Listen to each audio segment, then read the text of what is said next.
Greetings and welcome. Bienvenue à cette session qui sera consacrée à la conversation avec un des CEO. Je suis Nicolas Norbrook. Je viens de Africa Report, lancé par Jeune Afrique Group pour bien dépenser notre argent. Vous ne pouvez pas prêcher l'intégration en Afrique et se cantonner dans une zone linguistique. Je serais ravi d'échanger avec Herbert pour nous dire s'il en a des opportunités sur le continent. Petite histoire, j'étais étudiant au Togo en 2001. J'ai vécu ici pendant 6 mois. Très heureux de voir ce magnifique progrès dans ces 20 ans qui viennent s'écouler. Some Herbert Wigway facts. He started. Un certain nombre de faits. Il a commencé comme consultant à Lagos avant de travailler à JT Bank en 2002. Il est travaillé auprès d'une petite banque, Access Bank, a décidé de le changer en banque nigérienne, maintenant devenu un géant africain en 2013, devenu PDG de Access Bank et il a ouvert son bureau de Paris qui s'élargit sur l'échelle internationale. Robert, bienvenue à ce panel.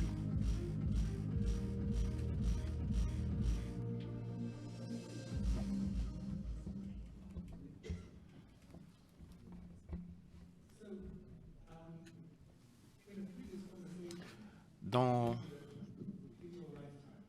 une de nos conversations, vous avez expérimenté 4 $ à 1 $. Et il y a de cela quelques semaines, quelqu'un a dit, je coûte la moitié de ce que je coûtais il y a de cela. Alors, pour ce qui est du prix de panier d'oignons devient plus cher. On peut gérer les choses mieux, différemment, mais non. À quoi s'attendez-vous en termes d'impact de cette situation, beaucoup plus de financement étranger direct? Merci infiniment, je me sens très honoré. C'est un plaisir d'être ici devant le chef de l'État, le président de la République togolaise. Merci d'avoir fait le déplacement. Maintenant, en juger par ce qui se passe pour le taux d'échange au Nigeria et la réforme introduite par l'administration, je pense que c'est très positif. Nous avions besoin de ces réformes, surtout ce que la pandémie a causé, la crise entre la Russie et l'Ukraine. Nous devons faire cela. Et après tant d'années, on devait faire ces ajustements très pénibles. Eh bien, nous sommes en train de l'introduire. C'est très important pour l'investissement direct étranger. Compte tenu de ce que l'administration fait, c'est très positif. Il y aura une croissance substantielle en ce qui concerne les IDE. Mais ce n'est pas ça le problème. Mais ce qui est plus important, c'est les petits ajustements qu'il faut faire pour stabiliser l'économie, que ce soit au Nigeria, au Togo, sur le continent africain, sur tout le continent africain. Pourquoi penser aux IDE qui viennent ailleurs si nous travaillons ensemble, que ce soit dans la zone CEDEAO, nous représentons la force pour changer les événements, la donne sur toute l'échelle internationale. On peut soutenir le commerce intra-africain. Nous pouvons renforcer l'inclusion financière. Ça peut arriver naturellement. Ma mentalité est un tout petit peu différente. Il ne faudrait pas forcément lorgner vers l'extérieur. On peut faire les choses différemment à partir d'ici. Merci pour cela. Et dans ce cas, pour ce qui est des travaux que vous effectuez. Standard Bank suit ses clients à l'étranger, MTN et les grandes sociétés, pour avoir des clients d'ancrage. Et c'est comme cela que vous avez structuré l'expansion. Non, nous avons eu une formidable perspective pour l'Afrique. L'Afrique du Sud, pendant plusieurs générations, a ses propres problèmes uniques en leur genre. En ce qui concerne l'appétit et l'ouverture de marché. Il y a une économie fermée. Ils sont détachés du reste du monde. Ils ont développé leur force en interne et l'institution a élargi ses tentacules. Mais non, il n'y a pas beaucoup de clients. Oui, ainsi, ils représentent une institution forte. Et cela nous amène à parler de beaucoup de choses. Je reviendrai à la charge. Je peux gérer mon institution rentable, être grand en Afrique, même si je ferme mes portes, et je peux travailler avec le reste de l'Afrique. Dans le cas d'espèce, c'est un tout petit peu différent. Je pense que pour ce qui est de l'intégration, il va falloir sillonner le continent, la CEDEAO, l'Afrique centrale, l'Afrique de l'Est, et nous devons également aller en Afrique du Sud.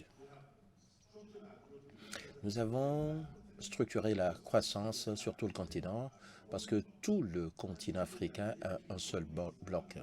Si on peut convaincre nos leaders, nos gouvernements à travailler ensemble, on aura une institution forte. La raison pour laquelle les banques étrangères nous quittent, l'approche est fragmentée. Je viens ici, j'ai une opportunité en Angola, je fais de l'argent et je fuis. Je viens dans le monde francophone, j'extrais ce que je peux extraire et je fuis. Bah, vous ne pouvez pas les blâmer, ils sont capitalistes, mais laissez-les là où ils sont. Maintenant, il faut aller dans les différents pays où les banques étrangères nous quittent, on les remplace, on soutient les populations, on renforce l'inclusion financière, nous approfondissons le marché de manière à ce que sur le continent africain, les gouvernements ne doivent pas lorgner de l'extérieur pour le financement. On peut soutenir le gouvernement, avoir des financements à long terme pour notre infrastructure. Ces institutions étrangères, voyez-vous, ils n'ont pas de raison pour nous donner ces financements à long terme. Non, notre point de vue est différent. Mais nous avons une approche beaucoup plus agressive vis-à-vis de l'Afrique. Certainement, vous avez beaucoup de données sur les échanges en Afrique appartenant aux banques, mais c'est quoi l'échange substantiel et la croissance pour ce qui est des marchés africains et les investissements?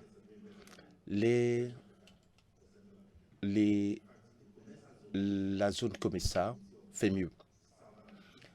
La communauté des États de l'Afrique australe, le commerce entre l'Afrique du Sud et le Botswana, par exemple, et le Mozambique, et le Zambie, etc., ça fait des milliards de dollars.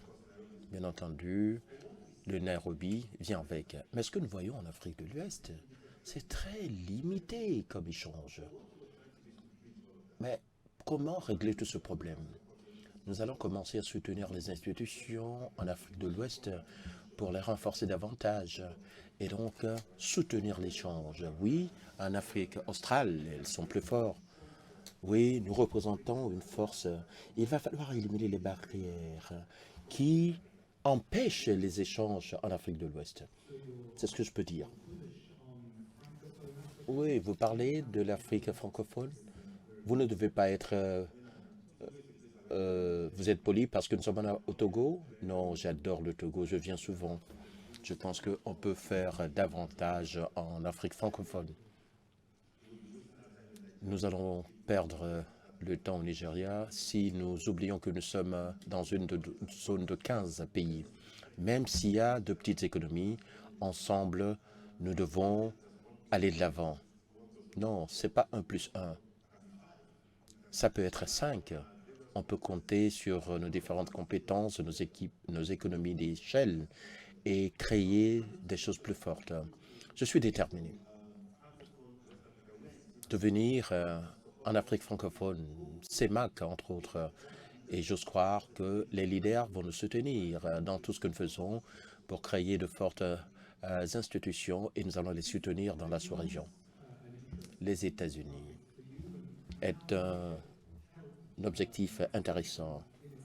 Oui, en termes de transformation, vous voulez être le Citibank d'Afrique, n'est-ce pas? C'est une question très importante. Nous devons examiner la politique à l'échelle internationale et les prendre en compte. Oui, Nick, vous êtes français. Il y a beaucoup qui sont togolais ici ou des Nigérians. Vous avez un compte qui vont être fermés parce qu'ils ne vous connaissent pas. Ils vont parler des respects des normes. Ça veut dire quoi? Si on ne croit pas à l'échelle mondiale, un jour, on n'aura pas de soutien. Nos économies ne vont pas croître comme on le voudrait.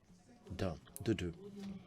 Notre passé colonial est tel qu'il y a des sommes trébuchantes qui sont hébergées à Tokyo, Hong Kong, Londres et que sais-je encore.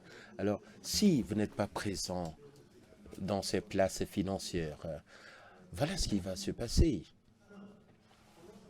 Nous, en tant qu'Africains, cela crée un problème plus substantiel. Nous devons respecter ou s'ajuster à un monde qui est différent de vous.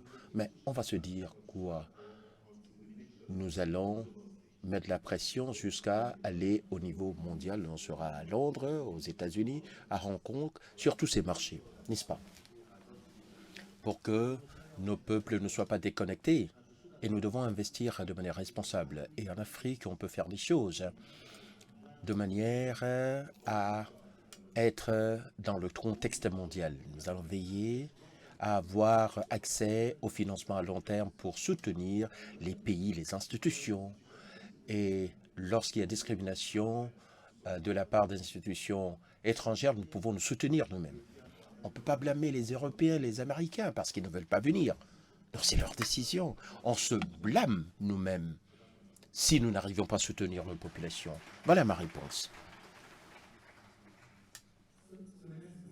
Alors, en substance, vous êtes la passerelle pour la phase suivante de la mondialisation. Je suis déterminé. Non, jamais on ne sera une institution de deuxième classe. Parce que nous comprenons ce que ça veut dire. Nous voulons représenter l'Afrique dans le monde. Nous allons représenter la diaspora africaine. Ceux qui font des choses responsables, nous allons les bancariser. Les paiements intra-Afrique doivent se faire sans accroc ni anicroche. Nous allons soutenir les échanges sur le continent africain. Nous allons travailler les partenaires et voir quels seront les besoins d'une forte collaboration sur le continent. Parce que c'est là où notre force réside.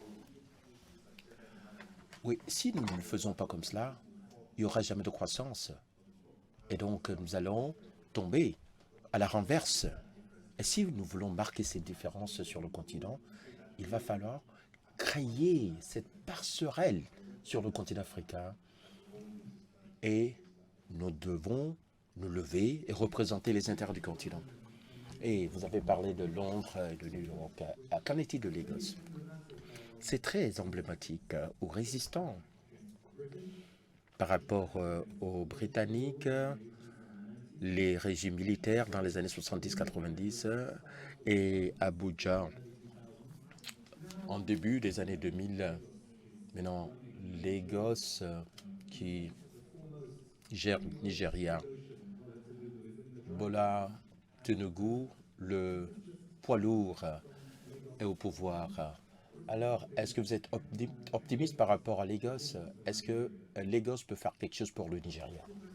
C'est intéressant parce que Lagos est la maison de 28 millions de personnes et ça va aller jusqu'à 80 millions de personnes. Et en toute équité, eh bien, il y a eu des investissements substantiels. Eh bien, ils sont libérés des chaînes du passé. Ils ont des financements.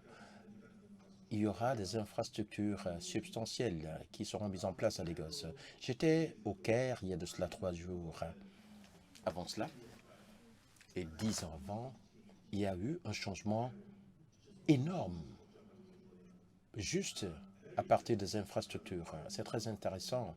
En Afrique du Nord et au Maghreb, j'ai eu à discuter avec le gouverneur de l'État de Lagos. Il est déterminé à voir la même chose. Alors si vous venez à Lagos, vous avez des échangeurs, des ponts, etc. En fait, certains ne voient pas ce changement. C'est comme s'il y a des bouchons. Oui, peut-être qu'on doit arriver à un niveau avant que cela ne s'éclate pour déboucher sur le développement. Nous avons du pain sur la planche et je pense qu'on peut transformer Lagos comme étant la destination préférée, le centre financier de la sous-région. Mais si on le fait bien, cela ne représentera pas seulement ce qui est bon au Nigeria, ça va représenter ce qui est bon en Afrique de l'Ouest et sur le continent. Il y aura d'autres villes, Lomé entre autres. Nous allons tirer parti de cela, de cette force. Ils ont un tirant d'eau le plus profond en Afrique de l'Ouest, Port Harcourt. Au sud, il y a beaucoup de pétrole. Nous allons mettre en place ces infrastructures. Alors, si Lagos est fort, il y aura d'autres méga-villes, d'autres régions sur le continent qui vont investir dans l'infrastructure, qui pourraient véritablement transformer le continent. Non, j'ai hâte de voir ce changement, parce que on en a assez d'être relégué au second plan. Oui, vous êtes optimiste. Est-ce que vous pensez que Lagos peut avoir un impact sur l'Afrique de l'Ouest, tout comme Singapour, qui a affecté tous les pays en Asie du Sud-Est? Oui, est-ce que vous avez un pôle de capital très profond, avec un cadre juridique, réglementaire, à respecter par tout le monde? Et ça a attiré énormément d'investissements en Asie du Sud-Est. Lagos peut jouer ce rôle, mais il y a beaucoup de choses à résoudre comme problème. D'abord, nous devons nous appuyer sur tous les leaders dans la sous-région pour entériner cela. Autrement, ce sera un leader au Nigeria. C'est pas ce que nous recherchons. Nous voulons avoir un marché qui est profond pour soutenir toute la CEDEAO. Il faudrait réaligner les réglementations dans toute la sous-région. On doit avoir une cohérence politique intéressante et faire intéresser tous les leaders pour y arriver à avoir les infrastructures idoines. Le gouverneur à Lagos envisage de mettre en place les infrastructures idoines pour attirer les financements à long terme. Similaire à Singapour, comme vous l'avez dit, il y a un certain nombre de choses à faire. Lagos étant une force juste pour le Nigeria, c'est pas bon pour la sous-région. Quelqu'un doit aller à Mali pour avoir accès à Lagos, à avoir de l'argent. Quelqu'un au port de Lomé peut avoir accès à ce marché. Pourquoi Lagos? C'est la taille de l'économie, voyez-vous. À moins de faire tout cela, à moins que les leaders se mettent d'accord pour travailler ensemble, assurer la transparence qu'il faut, mais je pense que c'est possible si les leaders vont dans cette direction. Vous avez parlé de la diaspora. Il y a eu une très intéressante discussion hier dirigée par le représentant de la SFI, créer l'instrument dans lequel la diaspora voudrait investir. Et il faudrait, par exemple, enthousiasme de l'Éthiopie pour financer 7 milliards de dollars de ponts. Et c'était fascinant. Mais le mot-clé, c'est la confiance. Est-ce qu'il y a ce climat de confiance de la part des diasporas pour financer ces infrastructures? Si oui, est-ce qu'il y a de l'espace pour les institutions financières africaines pour lever les obligations de la diaspora? Mais quelle est votre réflexion sur comment l'Afrique peut profiter de ces fonds venant de la diaspora, notamment les obligations? Eh bien, je pense que beaucoup de choses ont changé. La question de levée de fonds de la diaspora, je prends le recul, il y a de cela 25 ans. Nous avions MoneyGram et les autres ces institutions de transfert d'argent. Je sais qu'il y a une institution qui a sécurisé, il y a de cela 25 ans, a sécurisé un montant substantiel pour créer ces infrastructures au Nigeria. Maintenant, le marché a changé. Les sources de cet argent deviennent de plus en plus différentes. Je parle d'un mécanisme à travers lequel nous avons ce flot, à travers la fintech, etc., etc. Alors, comment on peut canaliser cet argent? Eh bien, les régulateurs peuvent s'asseoir et discuter avec les fintech plutôt que l'argent soit perdu et dépensé à autre chose.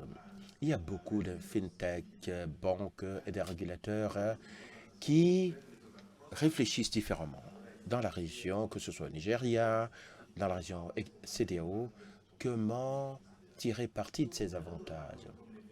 Non, l'argent ne viendra pas à travers MoneyGram comme par le passé, c'est à travers la fintech.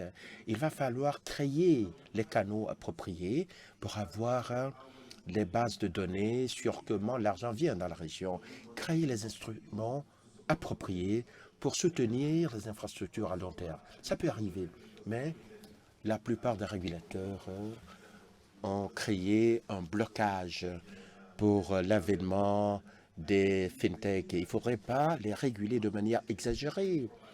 Si nous voulons encourager des flux, des fonds de la diaspora, le monde change. Le modèle bancaire classique ne va pas soutenir les transactions à l'avenir. Pour les banquiers, il y a des Nigérians, tout simplement, qui ne veulent plus travailler avec les Nigérians, ceux qui sont au Royaume-Uni, aux États-Unis, au Canada. Oui, les techs ont affecté ce que nous appelons le JAPA au Nigeria. Comment est-ce que là affecte le secteur bancaire de manière générale? Le Nigeria est ciblé par les sociétés étrangères. Je vais partager trois éléments avec vous. Le Nigeria est ciblé, nous perdons beaucoup de personnes, mais beaucoup d'entre nous travaillent avec des modèles différents pour offrir des services de qualité. Nous échangeons avec les partenaires dans le monde de la technologie à Dubaï, par exemple. Oui, ils ne savent pas que les choses ont changé. Et de deux, ce n'est pas la première fois que les gens quittent le Nigeria ou l'Afrique pour aller à l'étranger. Mais c'était dans les années 70-80, avec ces dépendances économiques, les gens quittent. Cela arrive. Mais on le sent plus que jamais, compte tenu de volume des parts de marché.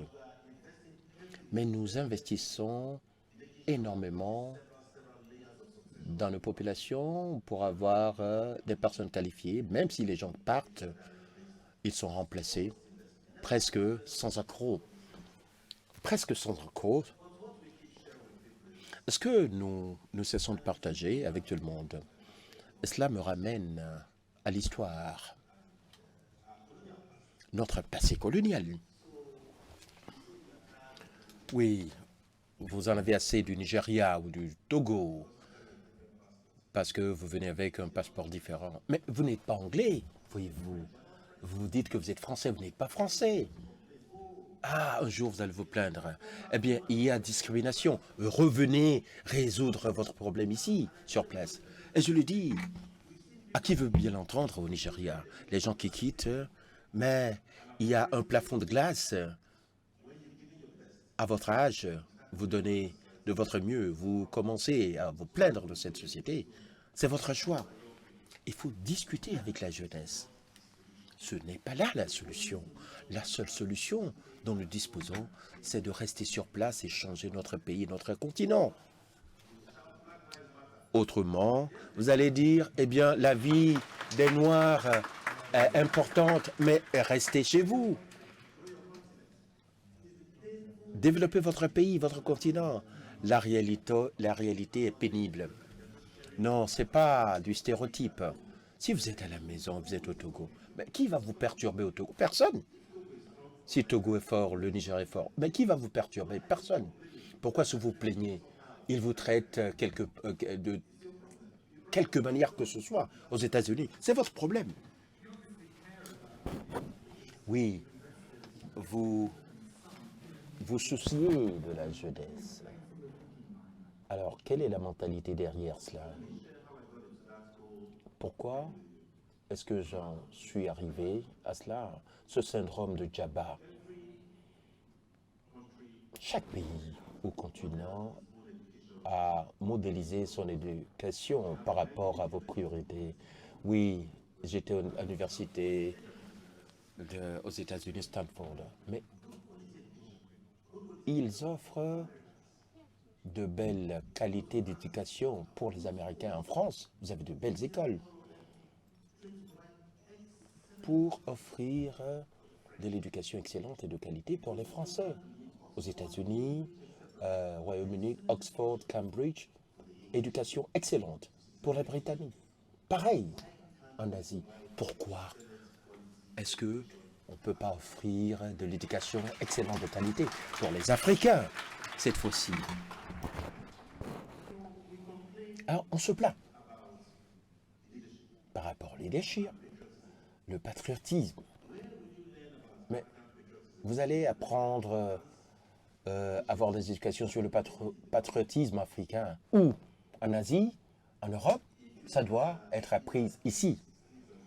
Les leaders dans les années 60-70, mais c'est des panafricains. Qu'est-ce qui s'est passé? Même les leaders dans le monde du business. Oui, maintenant, on devient myope. Il faut une nouvelle génération de leaders qui va devoir déclencher un meilleur avenir pour le continent. Il va falloir changer la mentalité, sortir de cette chaîne de colonialisme. Mais à chaque fois, on se réfère à l'Occident. On n'a pas besoin de ça. Il faut se poser la question de savoir comment est-ce qu'on renforce nos capacités en interne. Oui, je vais me référer à l'Afrique du Sud, ce n'est pas négatif. Oui, lorsque vous avez des adversités, les pays peuvent croître leur économie de manière adéquate, ainsi que leur industrie. Alors, d'un point de vue plus positif, ça veut dire qu'on peut rester sur place, croître notre économie sans se référer à l'Occident ou à l'étranger. C'est très important. Et vous avez parlé, et je l'ai dit, j'ai vu 4 naira équivalent à $1. Maintenant, c'est 800, 900 naira pour $1. Très bien. Il n'est jamais trop tard pour changer. Nous avons 66 millions de clients à Access. Ça fait environ la même taille pour Citibank. Alors, mon bilan sera 3 trillions de dollars. L'histoire de notre continent nous a affectés. Mais il n'est jamais trop tard, à mon avis. Il est grand temps de croître. La manière dont on se déplace sur le continent, on est en train de créer des bilans plus résilients. Il y a de fortes monnaies sur le continent. Il va falloir créer des institutions qui soient fortes pour nous tous. Alors, l'université a 30% de son programme pour former les entrepreneurs. Eh bien, nous avons une forte génération d'Africains qui vont devoir créer de l'emploi, pas pour chercher de l'emploi. Nous voulons avoir des partenaires et avoir des gens qui vont devoir mettre à disposition des financements. Ce n'est pas seulement des institutions du Nigeria, il y aura des gens du Togo, du Rwanda, du Cameroun, sur tout le continent. Ça doit être inclusif pour tout le continent africain. Cette vision, est-ce que cela cadre avec votre intérêt d'investissement et votre créativité? Comment aider les Africains à arrêter à se référer à l'Occident? Nick, j'ai lu un article il y a de cela 10 jours. L'article disait que d'ici 2050, une personne sur 4 de par le monde sera africain. Et on parlait de taux démographique, taux de croissance. Et nous avons 19 ans comme âge moyenne. En Inde, 26, aux États-Unis, 38 ans. Et ces chiffres sont réels. Les femmes sont déjà nées en 2050. Ça veut dire qu'ils auront 27 ans. Ça veut dire que ces personnes sont déjà nées. Ça va arriver. Ça veut dire, c'est positif parce que nous avons un grand marché qui va émerger avec les jeunes.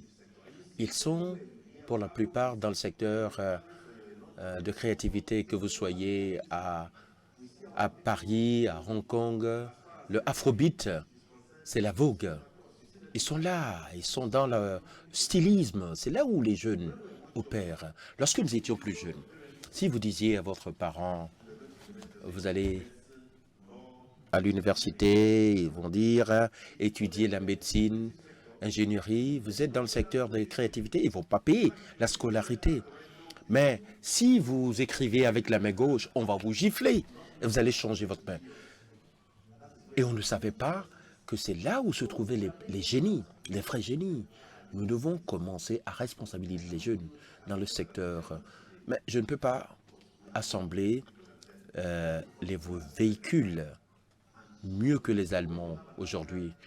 Lorsque vous avez les artistes du Togo, vous ne savez pas comment affiner ses talents, que ce soit en musique, tout ce qu'il fait, pour être le meilleur.